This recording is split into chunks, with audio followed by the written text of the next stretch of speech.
Mainit pa rin na binabati ko sa social media ang San Antonio Spurs guard na si De'Aaron Fox dahil sa kanyang pagkakamaling ginawa kahapon sa Game 4, kung saan mas mataas na sana ang kanilang tsansang manalo sa laban kung nag-ubos na lamang ito ng oras imbis na isugod at isalaksak ang bola.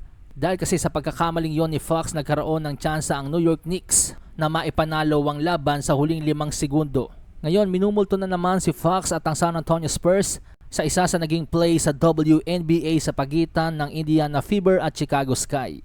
Parang i-demonstrate daw kasi ng babaeng ito, si Aliyah Boston, ang dapat sana'y ginawa ni Fox upang naiwasan ang pagkatalo sa New York Knicks.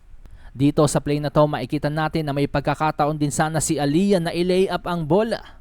Pero dahil nakalalamang na sila ng 3 puntos at ilang segundo na lang ang nalalabi sa laban, nagpahabol na lang ito sa kanya mga kalaban. Ganyan na ganyan daw dapat ang ginawa kahapon ni De'Aaron Fox nang sa ganon ay naiwasan ng kabiguan at pagkakabaon ngayon sa serye ng 3-1. Fox has it inside, blocked by Anunoby. Shot no good, the chip, it's gone! It's gone!